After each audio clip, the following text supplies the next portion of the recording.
welcome back to another video. Today I had an idea for a top, and so I thought I'd just take you along my design process and show you everything that I do to design a top from start to finish.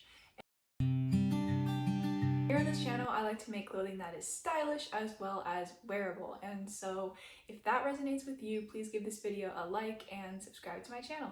So I don't exactly know what the top is going to look like yet, but I have a rough idea in my head. So the key features that I'm thinking of are a knit look, an asymmetrical hem, sort of a sleeveless top, and then maybe a tie back. I will be using this red yarn by Loops and Threads. I just picked it up from Michael's, and it is a Luxe Merino wool blend. And so I will be using lightweight and a big hook and trying to see if I can come up with a knit looking stitch. So after a very long time of researching and trying things out, I finally found the perfect stitch for this top. It is both lightweight and thin, as well as having that knit look. And so no, it is not ribbed single crochet in the back loop. And if this top works well, I'll make a tutorial for you guys and show you guys in depth how to do it. For now, I'm happy with this fabric, and so I will get started on drafting what the actual pattern looks like. I have finished drafting the front and back panels. I just used Google Drawings for this and literally just drew this out to kind of visualize better what the panels are going to look like. And then based off of this, I decided that the front is just going to be a basic square sleeveless top with a triangle shaped hem at the bottom, and then the back is going to be half covered on the back and then tied on the bottom like that. And because this fabric is so stretchy, I'm able to just make 2 panels and sew them together, hopefully. Hopefully I won't need any side panels. So usually I like to use cheap yarn like this Karen 1 pound to make my prototypes, but I didn't really have any lightweight yarns that I could make a prototype with that was cheap, and so today I'm just going to go ahead and start with this fancier, more expensive yarn.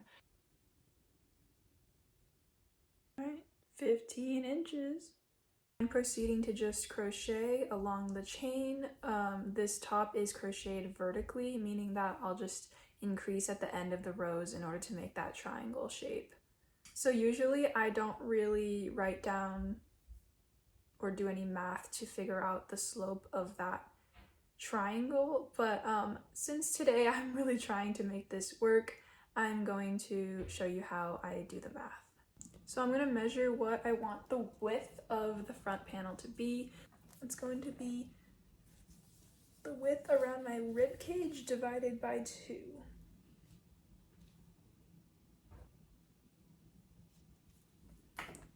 So for me that's like 15. I was a dingbat and I forgot to take the measurements of my fabric swatch earlier, and so I just randomly made a swatch as I was starting on the top. So from here, I'm basically just going to measure how much 1 inch is. And I know you're supposed to do like 4 inches and divide by 4, but I don't have time for that. So I'm just gonna see how many rows made 1 inch. Not quite 4, but around 3.75. And then this way, it's around 1, 2, 3, 4. So here's the fun little math. I have a 15-inch width as well as a length for the top part, and then to make this triangle part, up here it is a 15-inch width times the number of rows per inch going this way, because remember we're working vertically. That equals around 56, and then the number of like stitches we're going to increase outwards is 4 stitches per inch. 4 times 4 is 16. Because remember, this whole thing is 19. That's how long I want the total top to be. And then minus the 15, you get 4 over here. So that's 16. And then in order to get how often we need to increase, we know that we want to increase 16 stitches in total, and because we have 56 rows to do it, we're going to do 56 divided by 16, and we get 3.5. So I'm going to be doing increases every 3 rows and then every 4 rows, just to kind of even it out, because I can't do 3.5 rows, right? So I'm going to do 3 rows, increase, 4 rows, increase, so on. I also don't feel very stressed increasing randomly for this, because it's not a neckline, it's just the hem of a shirt, and so I can just kind of increase however. This is already going to be pretty accurate, and so I'm just going to do that.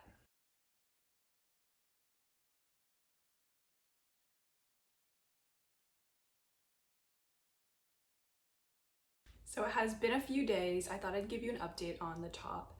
I haven't finished the front panel yet, but it's kind of weird because the part that wasn't supposed to be increasing or decreasing looks a little crooked. We'll just deal with that as it comes. But the bottom here is increasing, very nicely. I really like the way it's turning out, and this fake knit is really just perfect. Like, look how stretchy that is. Really happy with the way it's going, and so I'm just gonna keep going until the front panel is finished. Okay, update, I've finished the front panel. The top hem is a little bit wonky. I don't know if I accidentally decreased on the top and missed a few stitches and that's why it's slanting downwards, or if that's just the way that the stitch is coming out. I think it's just the way that the stitch kind of manifests itself. So I'm just gonna stick with the original plan to keep it straight, and the bottom hem came out really well. So now I'm going to move on to the back panel and just try to make a regular rectangle without it tilting, and we'll see how that works. Okay, so moving back to my diagram over here, I'm trying to figure out how long I want the back panel to be. The total length here is 15, and I'm thinking I don't want it to be too small. Like, I want it to cover most of my back. So I think I'll do around 10 inches. I think 10 inches is good, and then I'm going to be leaving 5 inches remaining at the bottom, and I'll do like a tie. So it'll be like 5 inches here and then the tie. And again here, because we have 4 stitches per inch vertically, I'm going to be doing 4 times 10 inches, so 40 stitches down, or 40 chains, and then I'll do 15 inches across.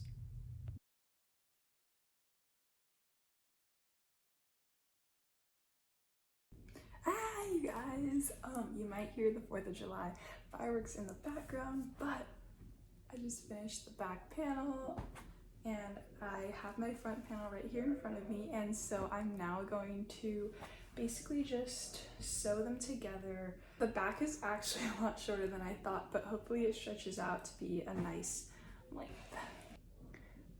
Here are my finished panels, and I decided that I'm actually going to single crochet around the edges just so that it's not so curly and it's easier for me to sew.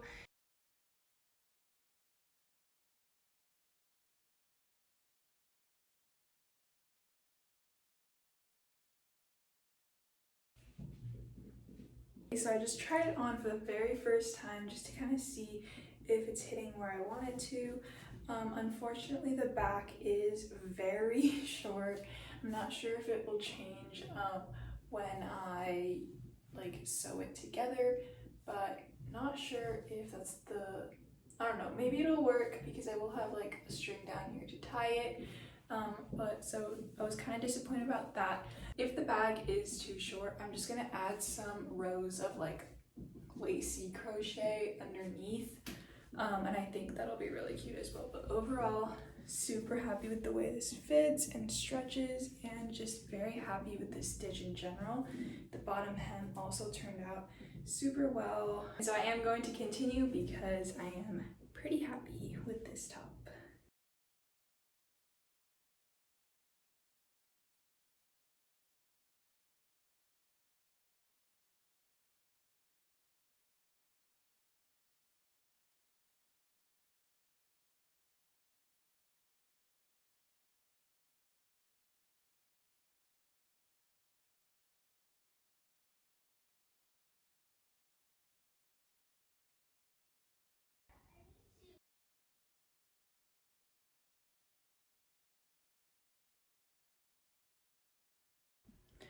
Okay, so I'm almost done with the top. I'm just gonna tie it around in the back. Not tie a knot. Did I do it? Yeah. Okay, so I don't know if you can tell, but the back is kind of loose. You can see like the double crochet is kind of curling up there. And so I already I already kind of like stretched it to sew onto the side here. So I'm just gonna take a couple more stitches and honestly just stretch it all the way to the bottom here. And the back will just be like a little semicircle. I think that's gonna look good. So I'm just gonna sew that in really quick and then I'll show you what it looks like.